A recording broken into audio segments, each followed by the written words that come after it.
Hi everyone, good afternoon. So, ngayong araw, ang daming ganap. And yes, nandito ako sa ilalim ng puno ng nyog. So, bakit nga ba ako nandito? Meron akong binabantayan. Ang Disney Princess nyo naka-duty sa babuyan. Yes! And, kung matatandaan nyo yung mga dati kong video or vlog na yung inahin, nasabi ko yung mga nganak na ngayong April. And yes, yun po yung reason kung bakit ako naandito kasi binabantayan ko siya.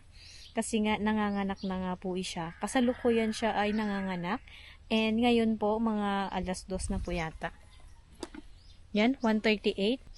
Sa ganap na, alauna, yan, 1:38 is, dalawa pa lang yung anak niya. Nag-start siya ng 12, manganak. And hanggang ngayon, hindi pa nasusundan ng pangatlo. So, kaya ang ginagawa namin, or ako, is, andito talaga kailangan ko siyang tutukan. Kasi nga, kinakagat niya yung anak niya. So,